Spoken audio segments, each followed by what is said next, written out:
Hello and welcome to DMs with PM for today, the 3rd day of March. And it is going to be another exciting program here for you. I am your host, Oslin Crosby. Let's say welcome to all our listeners on Power FM, Star FM, We FM, GBN, Fusion FM, Vibes FM, on YouTube and on Facebook, also on GIS. Welcome again to another Tuesday, interactive, exciting, but more so, very much relevant as you have an opportunity to ask the Prime Minister your questions. Prime Minister, it is another Tuesday. Welcome. Thank you very much. It's a pleasure to be here, and I look forward to having an amazing and informative program. Yes, we are. Yes, we are. But we cannot move past all that has happened. Last weekend, you were not here. Interesting CARICOM summit in St. Kitts last week. Cricket for you. So much has happened. Yes. Well, things are always happening. That's just part and parcel of it. But yes, the CARICOM summit was a good summit. We had all of the leaders attending for the first time in a long while. That included the from Haiti, in the north, Suriname in the south, Guyana, all of the OECS countries, Jamaica, Trinidad and Tobago. So we had a retreat in Nevis as well amongst the heads. So I think all in all it was a good summit, and contrary to what I think sometimes has been suggested, it shows that CARICOM has more utility now, more than ever. So I was happy that the leaders came. I was happy that the summit took place, and I want to congratulate Prime Minister Dew on his chairmanship and the people of St. Kitts and Nevis for the warm hospitality that they extended to all of us. Okay, wonderful, wonderful. As we said, yes, Cricket Prime Minister's tournament on in St. David's. Last week you saw that you put on your uniform, you went on the field. How was that experience? Well, I haven't played in about 20 years or plus. It was good. It was good fun. The team I played on, the Prime Minister's 11, won the match. Okay. They couldn't out us, so we batted first. We had to retire our batsmen so that other batsmen could play. And I think I brought the entertainment. I had the most amazing over. I got a wicket.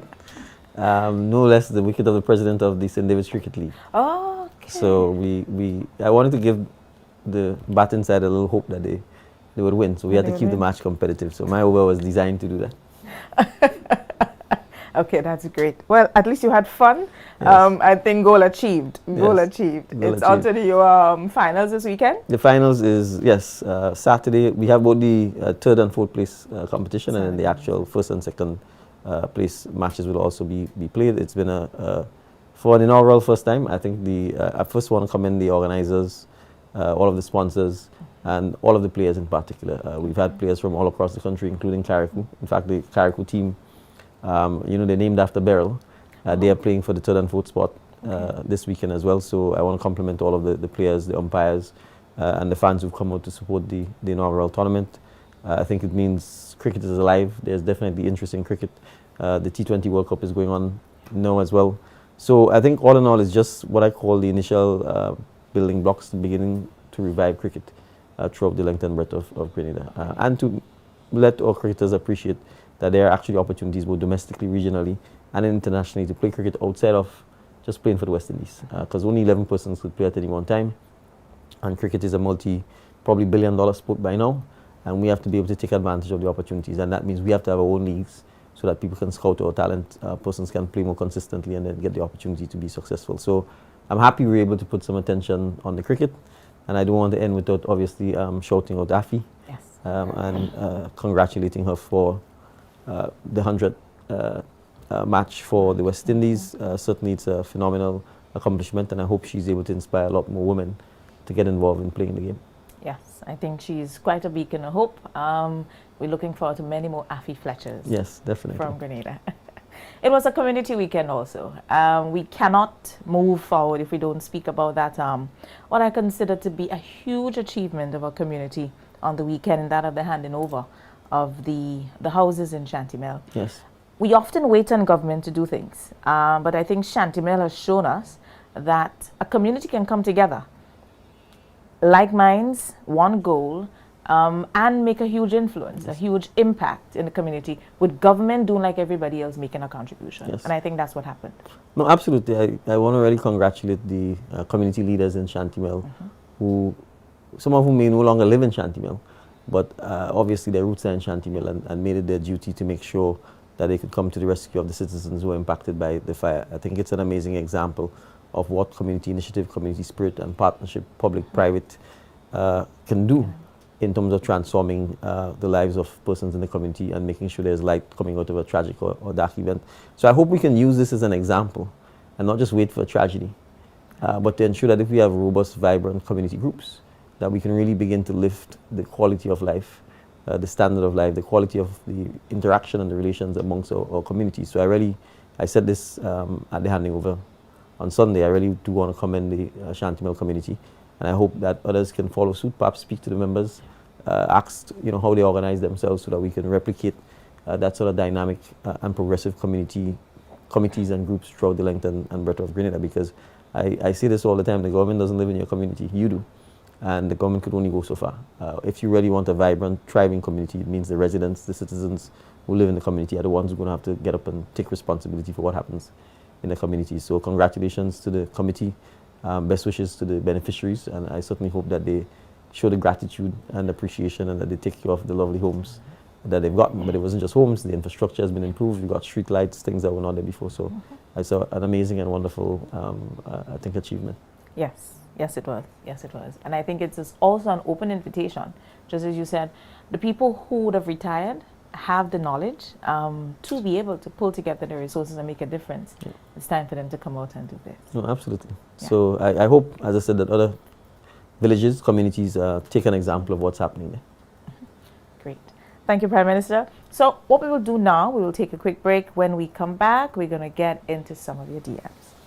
My name is Liselle Walcott. I'm a staff nurse at the General Hospital for the past 16 years. At the Infection Control Department, we do surveillance for communicable diseases or hospital-acquired infections. We do outbreak investigations. So any issues we have, we would investigate it, find out the cause, and we would do recommendations and interventions to all relevant departments. Thus far, with Mount Sinai, we are looking at ways of improving hand hygiene. Hand hygiene has been proven to be one of the most important practice you could do to break the chain of infection. Working along with Mount Sinai, I foresee that it would be a very good thing for us. They are looking into the products that we use, the practices that we do. Going forward, we'll be able to achieve a very high level of compliance and safety across the board for everyone.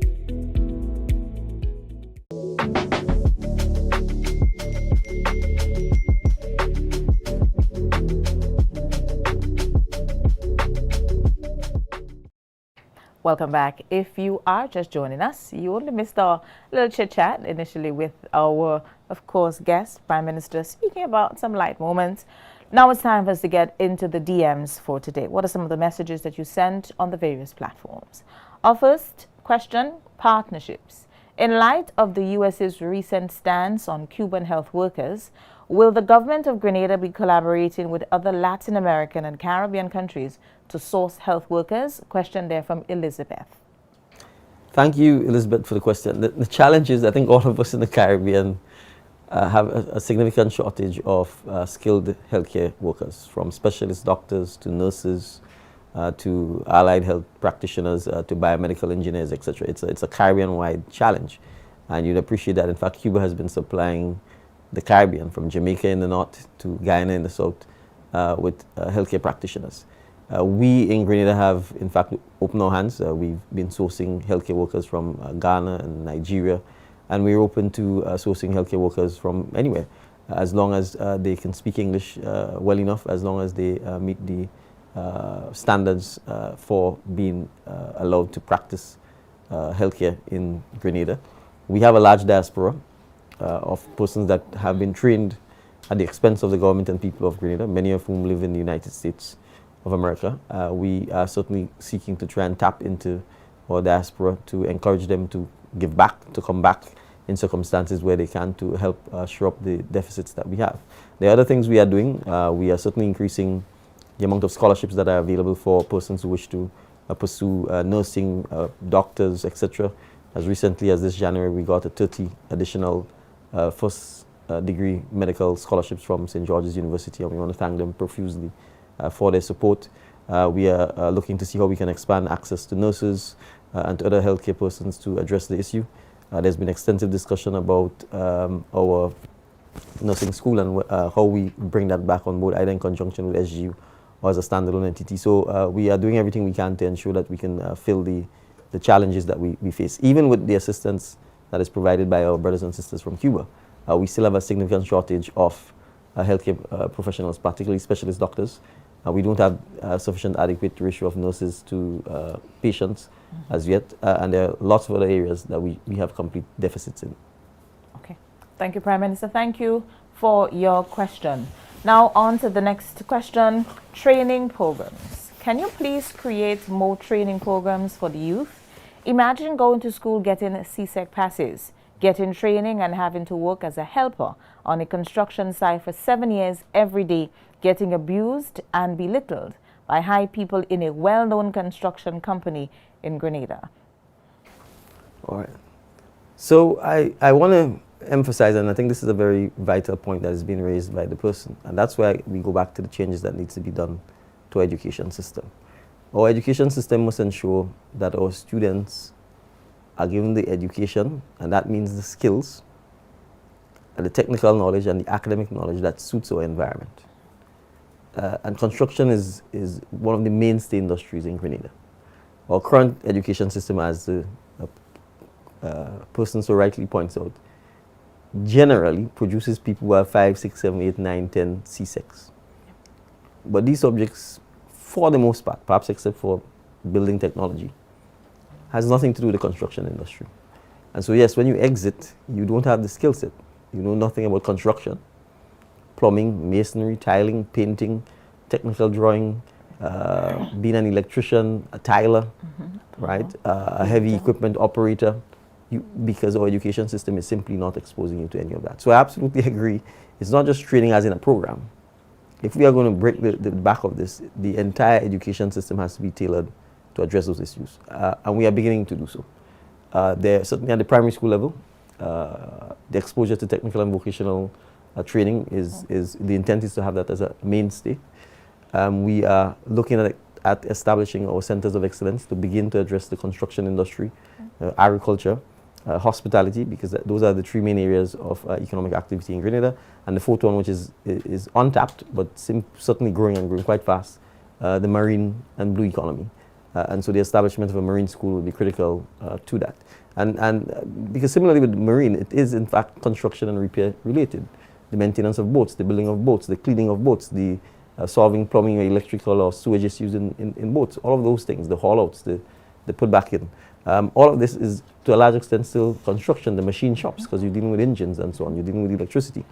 So it will require parents, it will require teachers, PTA associations, the government, and all of us in society to realize that we have to stop the talking. And we have to be prepared to not force our students to want to do 15 subjects or CSEC subjects, none of which really will help them in many instances to addressing the same issue that the person points out. Because when you come out and you have no skills, you have no training, yes, you are going into a job that you are not, you bring nothing to the job except your manual labor. Hence the reason why you work for 5 and 6 years essentially as a manual labor. And unless you get an opportunity to learn on the job or to go to evening classes to do some of the more technical work, it becomes very difficult to rise through that process. So that is one of the major challenges that we're facing with the education system in the country, and it has to be changed. And it might be changed pretty soon, but it will require significant collaboration. It will require some of our teachers being prepared to be retrained in technical and vocational education. It will require our parents supporting their children doing technical and vocational education and not thinking that it's inferior to academic subjects, because in effect, I'm sure if you do, the statistics will show you that those persons who've exited NULO and are plumbers and electricians and so on are not short of work. But lots of people who exit with 7 and 8 and 9 CSEC subjects can't find employment simply because they don't have the skill set that is required to go into the industries where there actually is high demand for jobs. You're so right, Prime Minister.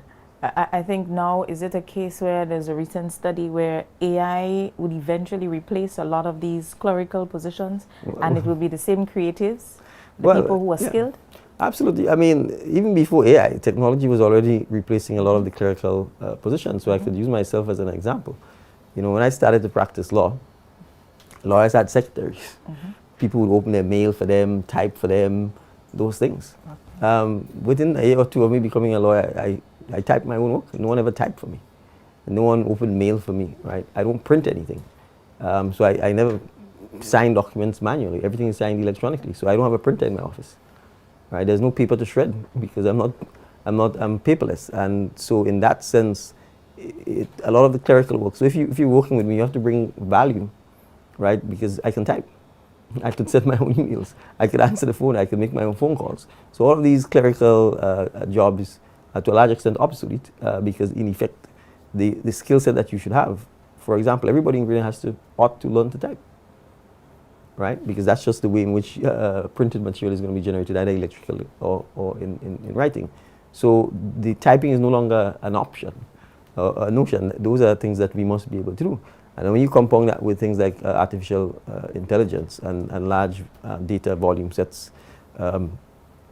writing, for example, you don't have to write yourself anymore. You might be spending some time editing. Your skill set is, if I'm not mistaken on the phrase, is that you don't have to learn how to become an AI prompter, so that your skill set is how you actually prompt the AI to give you the things you want, and how to ask the questions and how to fine tune it rather than how to type, right? So and the technology is changing so dramatically and so quickly that if we don't keep up to speed, we could essentially find ourselves many times just simply cut out from the rest of the world and the advantages that the technology brings. So absolutely, we have to get up to speed in a wholesale way within the country to take advantage of those things. Yes, we do. Yes, we do. Thank you, Prime Minister. Thank you for your question. On to the next question, transportation. Can you offer any assistance with our situation at the port with clearing our vehicles which arrived late due to backup shipping schedule in Jamaica? Some of our 10-year-old vehicles arrived late and also fall outside of the allowed threshold. The question is from Alam Thomas. Sure. Thank you, Alam, for the question. I think the issue has been raised at the Ministry of Finance. I think some of the dealers and others have indicated that in many instances the delay had to do with the impact of the Hurricane Melissa in Jamaica. I believe the Ministry of Finance is looking at the matter to see how a policy exception can be granted for approval by the Cabinet to be able to address it. But we can't make those decisions without accurate data, and we have to confirm and be satisfied that in fact the delay was as a result of the hurricane and not someone choosing on their own to flout the law and then seeking to get relief. So I expect that in the coming week or so that the matter should, at least a policy position, should be taken on it. Okay. Thank you, Prime Minister. Thank you for your question. Now on to the next question, child protection. What specific policies, programs and measurable actions is your government implementing to strengthen child safeguarding protections and to prevent and respond effectively to abuse and violence against women and girls in Grenada? Additionally, how are survivors being supported and how is progress being monitored? Yes. A question there from Nerissa. Okay. Thank you, Nerissa, for the question, and it's quite a comprehensive question that has been asked. First, the Child Protection Authority is a statutory body clothed with protecting children in Grenada. It's a statutory body with immense powers, actually, including powers to remove children under a court order from the home of their parents or others who may be accused or guilty of abuse. So that's the extent to the kind of power that the Child Protection Authority has.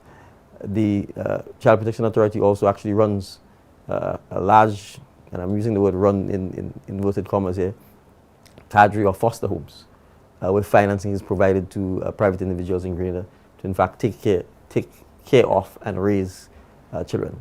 There are also several homes that are operating within Grenada where children are housed and looked after by the Child Protection Authority.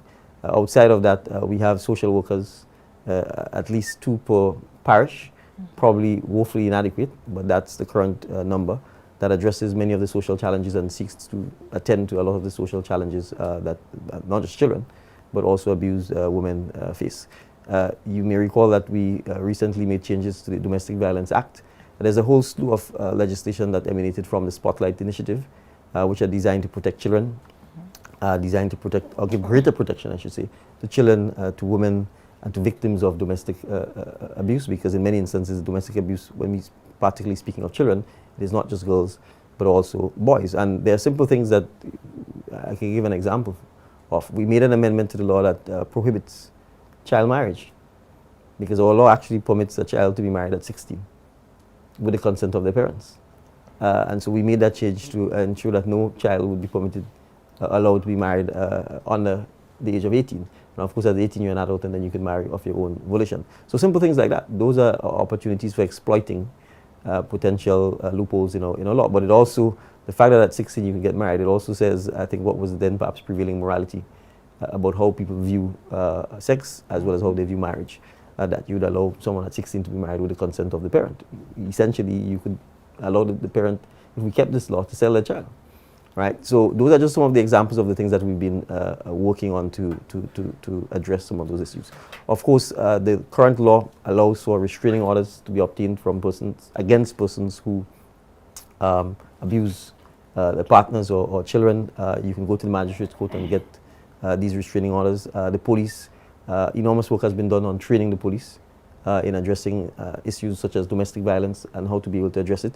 I think we have to accept that traditionally there's been a very lax approach to reports of domestic violence, particularly because it comes out of a family setting, and oftentimes the complaints are ignored, and then sometimes it's too late. So I think enormous work has been done on changing that culture within the police, and I think the police now are a lot more prepared and ready and able and willing to deal with instances of domestic violence and making sure that the right approach is taken as well. But on the issue of education, because to a large extent all of this is all reactive, it is all after the fact, we really have to, I think, have the honest conversations amongst ourselves about the culture that has permitted the abuse of children and the abuse of women, both sexually and in terms of physically and emotionally. So that is part of the conversation that we all have to engage in, to be able to look at deliberate actions that we can take to change that culture. Right? And I'm not suggesting that there is any single bullet. I'm not suggesting that there's any single solution to this. It will require all of government, all of society approach to be able to tackle this issue. But we also have to deal with hypocrisy, because I think we probably, if we do a check, we probably know 1 in every 2 persons who suffer from some form of domestic violence, which means it's pretty prevalent. It's pretty commonplace. Mm-hmm. And we can't just wait for when a very terrible tragedy happens to then make a lot of noise about it, and then a week later we go back to accepting the same behaviors that are leading to the tragedy. So it is part of what we have to do as a country and as citizens to be able to tackle this issue. But I mean, the Ministry of Social Development obviously is leading in many of the initiatives from a government perspective. But I certainly want to emphasize it's important for all stakeholders, the churches, NGOs, to all civic society, to all collectively, for us to do our part in beginning to address this. And I think this weekend we have several marches that are planned in collaboration with the Ministry of Social Development to bring attention to and highlight some of the issues, and obviously to, I think, galvanize a collective response amongst all of us so that we can begin to address and take steps to address some of the issues that we take. And it gives me an opportunity, and this is why I think it's important for us to emphasize that. You know, last year, 3 of the Spotlight Initiative bills were tabled in Parliament.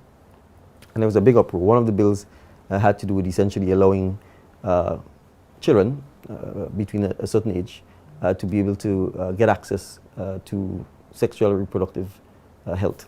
And all kinds of stuff was being made about this.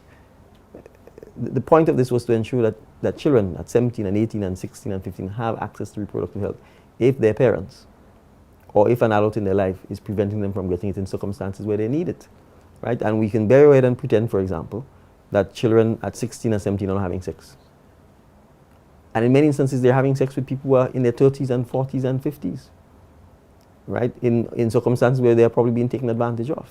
And if, for example, they catch an STD, or they become pregnant, and obviously their parents would be quite upset and disappointed, most of these kids will not be courageous enough to go and tell their parents. But if you have an STD, and it is left untreated because you either afraid to go tell your parents what has happened, or your parents would probably take a very dim view of what has happened and will not even bring you to the health center. Should the child simply then be allowed to suffer with the STD and not be treated?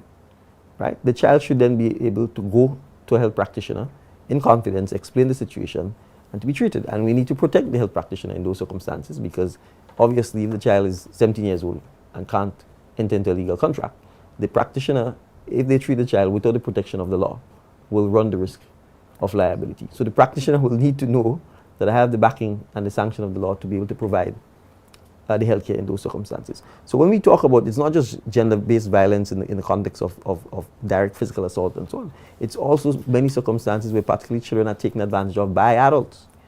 In circumstances where they either use money or influence or power, or where the children are coming from vulnerable homes, so they offer them all kinds of things and then take advantage of them sexually, abuse them emotionally or physically, right? And in those circumstances, protection is not just the criminal protection. It is also protection in terms of healthcare, in terms of repairing the child's confidence and building their ability to be able to then function in society and so on. So it is not simplistic. There's a lot of nuance to it, and we have to be able to talk about those things in a dispassionate way so that we can show why it is we are doing some of the things we are doing to be able to protect our children and to give them second and third opportunities in circumstances where they may be abused or taken advantage of. So I hope, you know, that out of the tragic events that we've experienced, that we can put ourselves as a nation in a position to have reasoned, data-driven conversations about what the country is facing, rather than just engaging in emotionalism and sensationalism and all kinds of outlandish conspiracy theories, when we know that there are significant challenges in our society and significant dysfunction, lack of parenting or just the absence of parents, children being made to grow up on their own, you know, significant poverty issues where people then become vulnerable and people take advantage of them. All of those are what drives a lot of these instances. So we have to be able to talk about those things openly and honestly if we are going to be able to then agree on the concrete steps we need to take as a country, bit by bit, to redress and improve our standing in this regard. All right. Thank you, Prime Minister. And with that comment, we are going to close this segment. When we come back, we'll be taking the DMs from the street and then your calls. My name is Dr. Abigail Noel, and I am the head of department at the Accident and Emergency Department. One thing I love about Mount Sinai is their spirit of collaboration.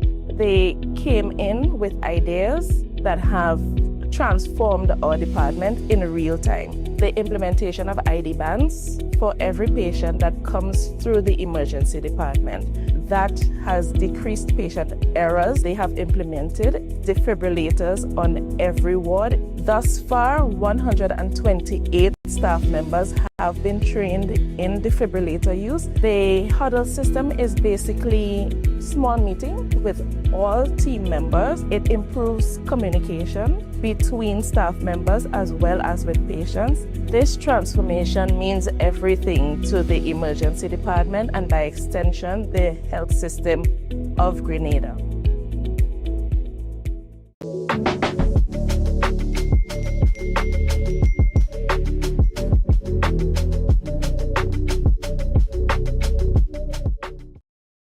Welcome back. Thank you so much for being here with us today.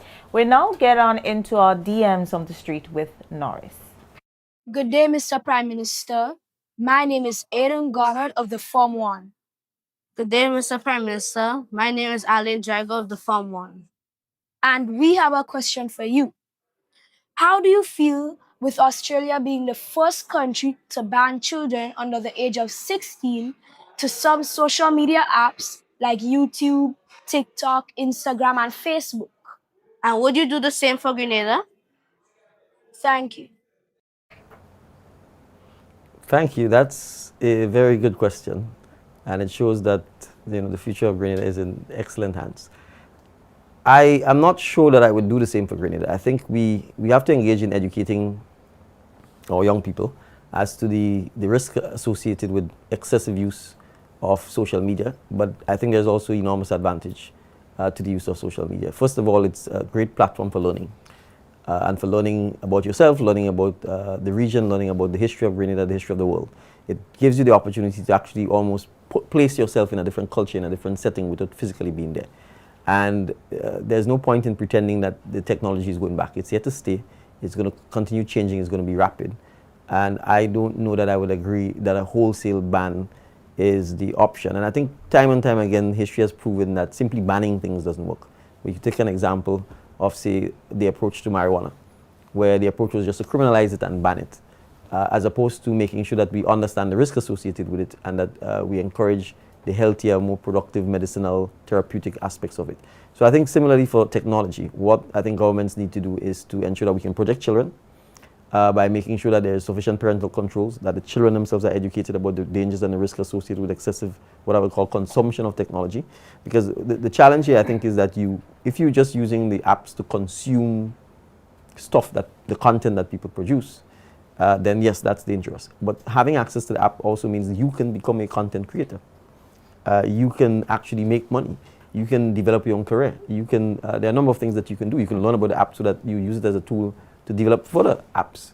So I think we have to weigh the balance between the risk and the advantages. And I think what we probably need to do is to put mechanisms in place that, for example, limit the amount of time that is spent just consuming content, especially if it's not positive content. But I think we certainly have the opportunity, I think, to give our students the chance to use social media for good, to learn about social media in a context of values, because that is what is important, and then to make sure that you don't lock them out from the advances in technology. Because if you are banned from social media, I mean, the apps on social media are changing every 2 or 3 or 4 years. I mean, I don't think TikTok existed 5 years ago. Snapchat probably similar. So a lot of the stuff, every 5 years you have new apps coming. And if you ban from social media, then when you're 18, you'd be in the dark ages, right? That's one. Second, I don't know that a ban is going to work. I mean, I don't know how it's going to work. Okay, even if we say in schools you can't use it, but you know, you'd have to, I guess the app developers and suppliers themselves would have to have some mechanism to verify age when you go to sign up. And if you can't prove you're 18, then you don't have access to it. You know, Australia is a large country, probably far better regulated in terms of social media. We are very open in small states in the Caribbean, and I think a ban would be very difficult to enforce. And I'm not so sure it would make sense. All right. Thank you, Prime Minister. Thank you, students, for your question. We now take in another question. Hello, my name is Asam McFoy, and I'm a third-form student here at St. Joseph's Convent, St. George's. Honorable Prime Minister, my question to you is, as our country continues its digital transformation and AI is implemented into many daily routines, what concrete steps is the government taking to ensure that cybersecurity, equal digital access, and creativity stay alive?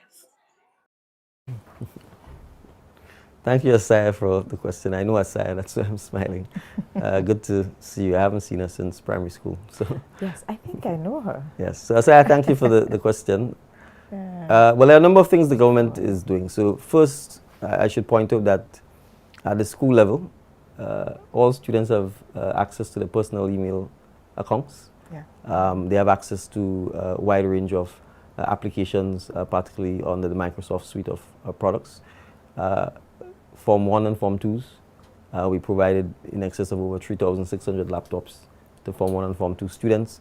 And at the commencement of each school year, those who are coming in as Form 1 will get a similar laptop. And it's not just hardware, obviously, the e-books are now integrated into the system so that we can certainly encourage the digital literacy. We can ensure that e-learning takes place, and we can, in a sense, build resistance for blended learning. It's important for us to appreciate that as we are seeing even now in the world, both man-made disasters and natural disasters oftentimes interrupts education in the classroom, and then you have to learn from home. And having access to a laptop, electronic device, the internet, and remote learning ensures that your learning is not disrupted, or it can continue. So that's also significant to bear in mind. And that's just from an education point of view, and obviously a lot more is taking place in that space. We have coding classes that are taking place at TAMCC, for example. You have a very prominent robotics class that travels and takes part in robotics competition around the world. On the cybersecurity front, we have a CSIRT cybersecurity agency, small. We are looking to build it out, and for example, we would have had courses in cyber training that the government paid for to certify Grenadians in cybersecurity, so we can build the capacity that is required to help ensure that we have the human capacity to actually treat with the cyber threats that are widespread now. And this is important because cybersecurity starts first and foremost with education. And the unit is, in fact, rolling out education proposals on ensuring that the public is educated about what you need to do to protect yourself. So for all of us who have phones and devices, basic things like having a password is part of the cybersecurity. Because if you don't have a password, then it means anyone can access your instrument and therefore your data, and they can steal your identity, right? So simple things like making sure the public understands the importance of passwords, or what is called two-factor authentication, so that it's not just you alone verifying, but you can have a second backup means to verify before someone has access to the device. Simple things like that is critical, because in many instances, the breaches to people's cyber safety comes from the door being open. And very much the same way you have a house and you have to close your doors and close your windows is very much the same way in virtual reality. In cyberspace, you have to make sure your doors and windows are closed. So making sure people understand and engage in simple things like password protection to their devices or all the devices is critical. So a lot of education and public PR campaigns will be launched and supported to ensure people understand basic things like that. As I said, building the capacity to make sure that we have cybersecurity professionals that can work in the private sector, that can work in the government, and that we can mainstream cybersecurity into everything. And it's important for us to understand that water systems are being digitalized, electricity system is being digitalized, healthcare system is being digitalized, the government services are being digitalized, you're paying your taxes online, etc. So we need the cybersecurity professionals to help protect all of this, because if you don't, the power grid could be brought down via cybersecurity, the water system could be brought down via cybersecurity. So that is part of what we have to continue to do, and it has to be a process and systems, not just a program where we train some people in cybersecurity. So that is critical as well. And then the third part, artificial intelligence. Well, I will admit that artificial intelligence has sort of dropped as a bomb, and it has been so explosive, and the pace is so revolutionary that in a sense we are yet to in fact even create a policy within government to be able to address artificial intelligence and what it does. And I'm sure, Asaya, that for your schoolwork you probably use ChatGPT or any of these AI open tools to assist you. And so it means all of us, from our teachers to our students to the government, now have to be able to develop the right policies to be able to address how we treat with AI, how we use it, how we don't use it, how we treat with it ethically, how you're able to verify whether it's your work or not. I mean, it will lead to fundamental alteration about how we do things, and people will ask, is this your work or not? Right? And those are some of the debates that we are going to have to address. But I would admit that we are not, that the technology has sort of left us. We are not quite there yet in terms of the policies and the regulation of AI in particular. Okay. All right. Thank you, Prime Minister. Thank you, Ms. McFoy, for your question. On to the next question. Good day, Prime Minister. My name is Yanis Alexis. My question is, what devices do you use on your weekly routine? And do you think it is more efficient than the traditional way? Thank you, Yanis. I think Yanis looks like myself with the glasses on. Yes, so absolutely, Yanis. I have two main devices. I have a Microsoft Surface tablet, and I have a Samsung Samsung phone. Those are the two. I can't tell you what. Well, they upgrade them all the time. So mine needs upgrading because I bought this phone I was given this phone in 2021. So I've had it for 5 years now. And it's going strong. But no, absolutely, they made a difference. So certainly, and even before I became the Prime Minister, I was quite big on digitizing my law practice and making sure that we were able to work electronically and remotely. So access to internet means I can work anywhere. I can sign documents from anywhere. I can sign on my phone, I can sign on my laptop, I don't have to be sitting, I can sign while driving in a vehicle, I can sign while sitting at a restaurant, I can sign while at home, and it's made a tremendous difference, particularly to a lot of the administrative type work that you have to do, signing of documents and so on. So that means I'm a lot more efficient, a lot more responsive, and definitely it means I actually am probably more productive than I would have ever been if we didn't have this technology. Because just imagine you have to sign 150 citizenship certificates.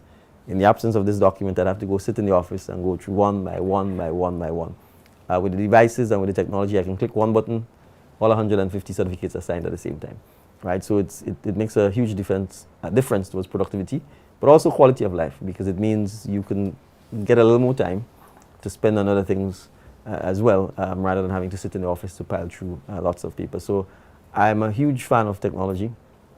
I encourage people to learn about it. I encourage people to adopt it. And I think the more we do so is the more productive and efficient we become in Grenada. So thank you for the question, Yanis.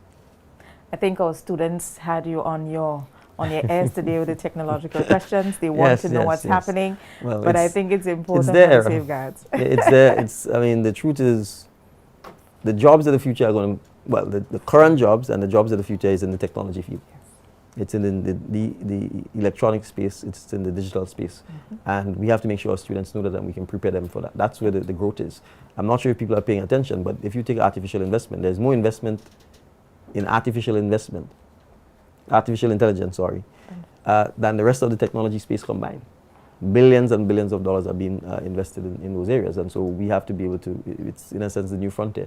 And we have to be able to, some people may say there might be a crash, maybe. Whenever there's technology, there's exuberance, but even if there's a crash, it's quite clear that based on what the benefits that the technology brings, people are going to continue embracing it, governments are going to continue embracing it, and we need our young people, obviously, to be part of that revolution. Yes, yes, we do. Thank you, Prime Minister. So that's where we'll conclude DMs on the Streets. When we come back, we will be taking in your calls.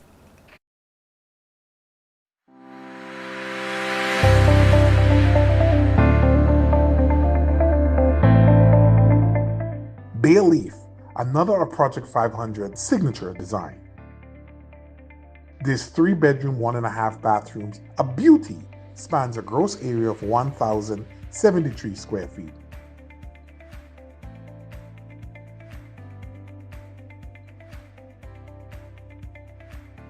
Built with fully insulated reinforced walls and insulated roof, Bay Leaf is crafted for comfort, efficiency, and sustainable living. The design achieves 100% efficiency in its superstructure. Inside, you'll find low-flow plumbing fixtures, large windows providing maximum ventilation, and a 25% greater efficiency than current building code requirements. Spacious bedroom, an open floor plan living, kitchen, and dining area. It is true to its name, Bay Leaf brings comfort and peace the moment you walk in. At Project 500, we're more than just building homes. We're about building sustainable communities and delivering quality homes for all families.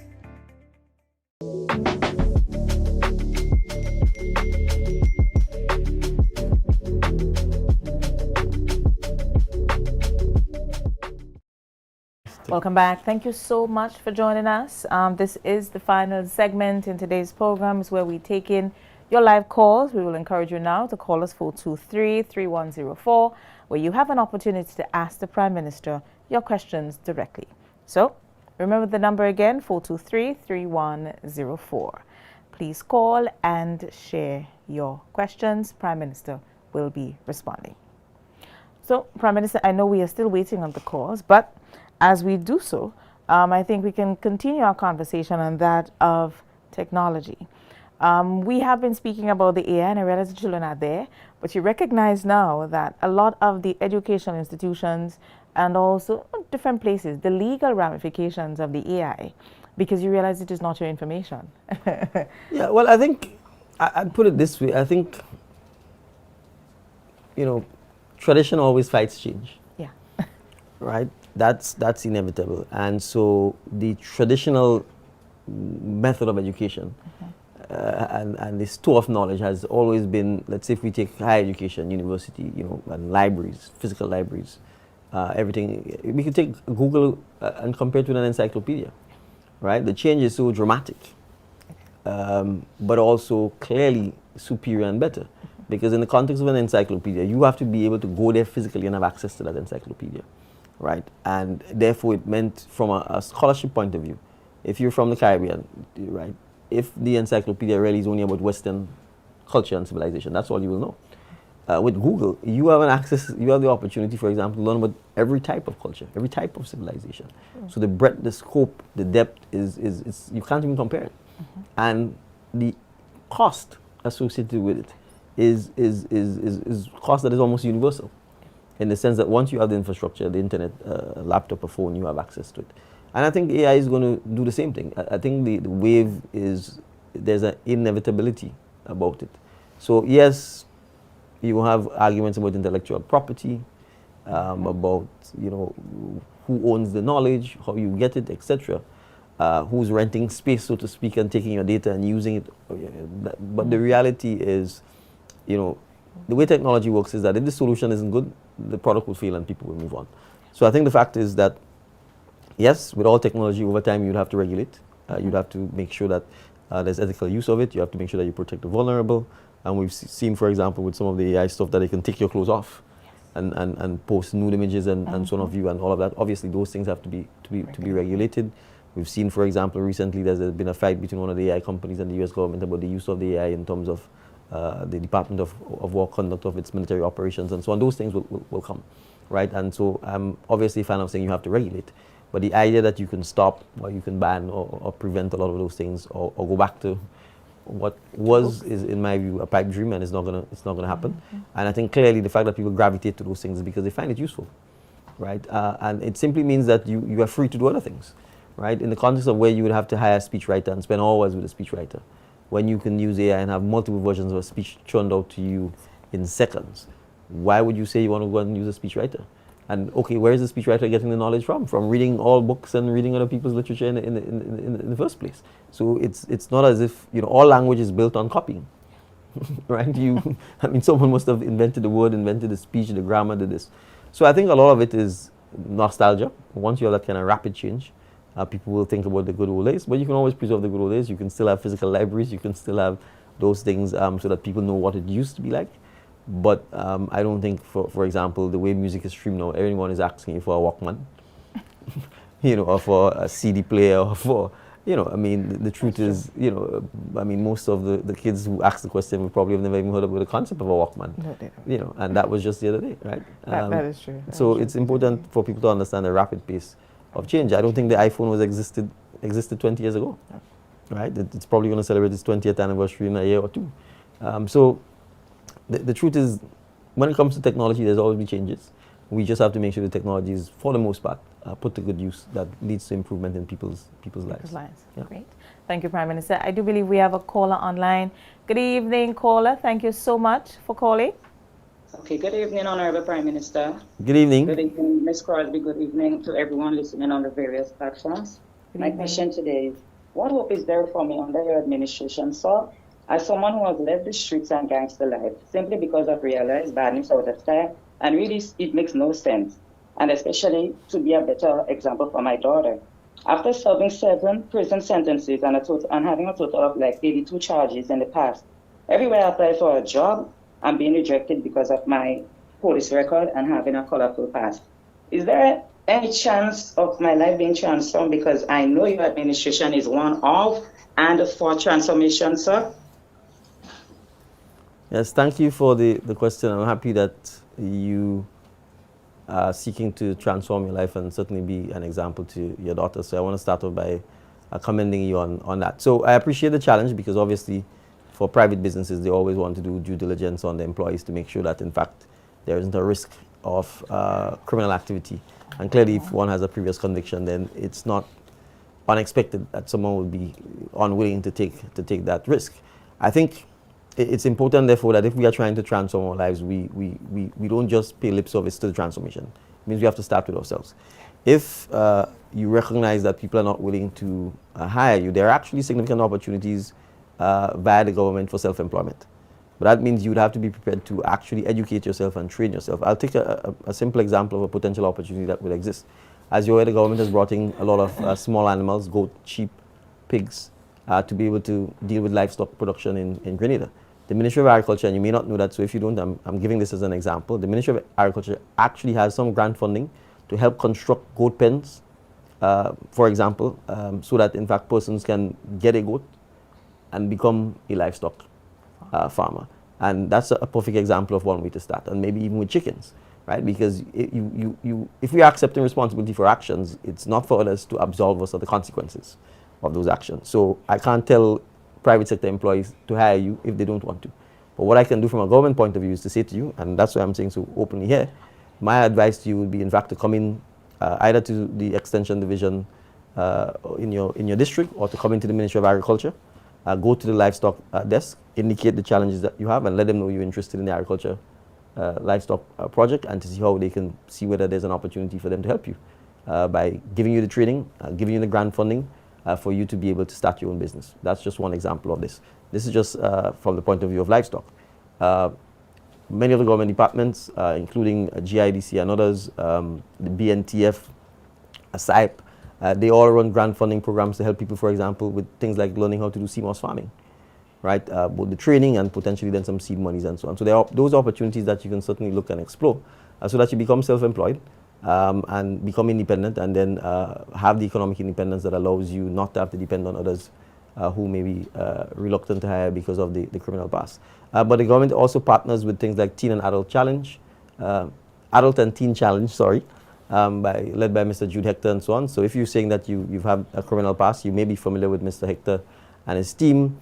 They certainly provide a lot of assistance and support for ex-prisoners and inmates. Again, everything from honey farming, beekeeping, those kinds of things. So I would certainly encourage you to have a conversation with him. And if you want, I could certainly put in a good word for you, even though I don't know you, to be able to ensure that perhaps you get those opportunities. So I hope this is not lip service when you say you want a second chance, and that you also are prepared to engage in the kind of discipline, personal discipline, that is required to make sure that you can actually change your life around and not be dependent on others who may not want to give you a second chance because of your past.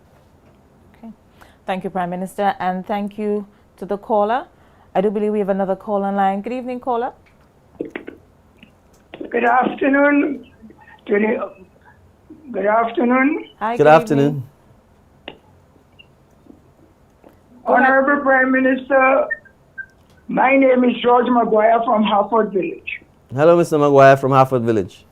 How are you doing, my brother? I'm doing all right. How are you doing? I'm doing good. All right. Go ahead, ask your question. Yes. You remember that at our first town hall meeting in Grenville, I told you that I wanted you to have a meeting with the poultry farmers. Yes, I remember that. All up to now, we never get chance to schedule a meeting. Okay. How soon could I get you to schedule a meeting with me? All right. Well, I will endeavor to have the meeting scheduled for next week. So we will take your number from the call, and I'll have my executive assistant contact you so we can schedule the meeting. You'd want the meeting in St. Andrew? Yes, in St. Andrew. Okay. We will arrange that then. All right. So we'll plan for next week. All right. Thank you so much. Thank you for the call. And things is happening. Things are happening. Yes. Thank you. Yes, right. Okay. Thank you, Mr. Maguire. So now we will be having another call. I think we have another call online. Good evening, caller. Good evening, caller. Good evening, caller. Thank you for calling. Good evening. Hi, good evening, Prime Minister, and good evening to your listening audience. Good evening. My question is, beyond the obvious headlines, what is the silent crisis that you are most worried about right now, and the secondary effect of the situation that isn't getting enough attention? Thank you. All right, that's quite a tough question. What's the silent crisis? Well, let me answer about what I would be most concerned about as the leader of the country. I'd be most concerned about as to whether our education system is having the impact it needs to produce the kind of citizens that we want, right? And I'm not divorcing education here from parents' obligations to raise their children, because that's the primary focus of a parent. It's just that in an organized society where parents are required to go to work, based on the way we've organized our societies, obviously the school plays an enormous role, not just in educating children, but in instilling in them the values and so on that are required. So for me, what I sense as a crisis in Grenada is that it seems that over the last 2, maybe 3 decades, we've walked away from understanding that to be successful, you have to work, and you have to work hard. And that the opportunity that education gives you is to actually acquire the skill sets and the knowledge and the values of hard work, decency, punctuality, regularity, fairness, honesty, equal work for equal pay, giving a full day's work, caring about your fellow colleagues, employees, your workers, your farmers, your politicians, caring about each other to make sure that we build the society together, right? And when I look at the history of Grenada in the 70s and the 60s and the 50s, even up to the 80s, the society was far poor. You know, things like rural electrification started in the 1980s. You know, widespread access to water only happened recently. So because we were a poor society, there's still less crime, right? There was still less disorderly conduct and behavior. So what that means is poverty is not an excuse for misbehavior. Poverty is not an excuse for not trying, right? And in fact, we are less poor, if we are poor at all. But we've developed a habit where a lot of us don't want to go to work. And if we do, we only exist at work, we actually don't put in the work. And miraculously, we somehow think that the country will have money, and that the government will have money, and that you'll be able to get money. And if we don't get a hold of that productivity crisis, the consequences are going to be obvious. The country, or communities, or village, and us, we're going to go backward, not forward. So we need to understand that countries do not become successful where the people do not work. It's as simple as that. And we are an open society. We have access to technology. We have access to an organized education system. Yes, we need to change many aspects of our education system. But as a society, we need to be more productive. And if we do not do so, I'll give a statistic that was shared with me by one of the PS from the Ministry of Social Development. The SEED program. I'm told you have almost 7,000 people on the SEED program. Now, and more people want to come on the program. And people have to understand that the SEED program is a measure of how well or how bad the country is doing. The SEED program is welfare, effectively. And so if more people are depending on welfare, it means more people are depending on taxpayers. And the taxpayers are the people who work and engage in productive activity, either the employees or the businesses. But if less and less people work, there'll be less and less taxpayers. And if there's less and less taxpayers, there'll be less and less money available for the same welfare that we're trying to encourage, right? So we have to discourage welfare. We have to genuinely be able to address people who, based on circumstances, infirmity, age, etc., will need assistance. But for healthy, young, vibrant people, we need to let them understand that they need to work. And not 2 hours work, not 3 hours work, the 8 hours, the 9 hours, because that is how we will build our society. That's how we will build our country. That's how we will have the resilience that's required, not the government, right?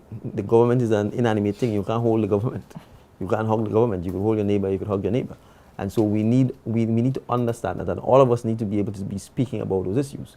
Because if we don't, what is going to happen is that we're going to end up in a society where people are unproductive. And once you're unproductive, the society will fail. So I think, in a sense, and if we address that, a lot of the other ills we have, even things like crime and so on, will be reduced. Because everybody will be better off. They'd be occupied, they'd be busy, they'd have their goals and purpose, they'd be reaching for it. And we'd all be a more successful society. Yes. Prime Minister, I totally agree. You cannot say that more. Maybe every Tuesday we come, we should say it so that we remind people that it's important that we contribute. Because I think it is it is a crisis we have. Yes. So, well, you know, as I said, I'm speaking about it. I hope the business community could speak about it. I hope our educators could underscore the value of work, that there's dignity in work. It gives you meaning and purpose to life.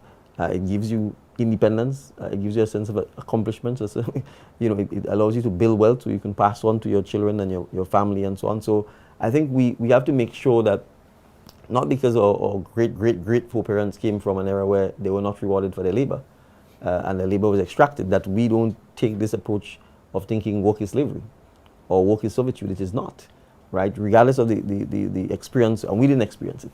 Right, it's our great foreparents who experienced it. It's not an excuse for not being productive. And all of the countries we love to go to, the great United States of America, people work hard.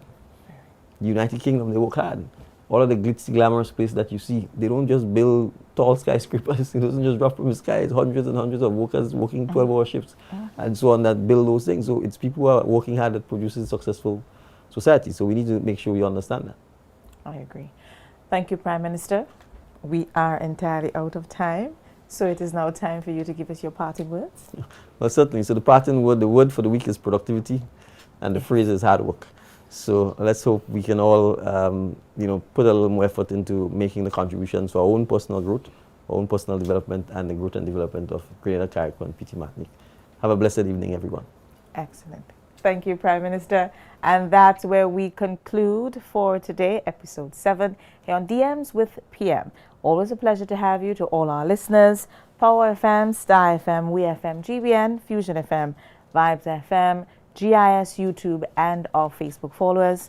We are grateful for you being with us. You have been sharing your questions. They have been answered. Please continue to do so. We will be here again with you next week, Tuesday, when we do this all over again.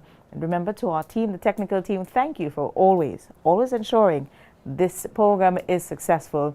To all, I am your host, Ocelyn Crosby, saying goodbye. Have a pleasant evening, and remember, production, hard work. Have a great one, everybody.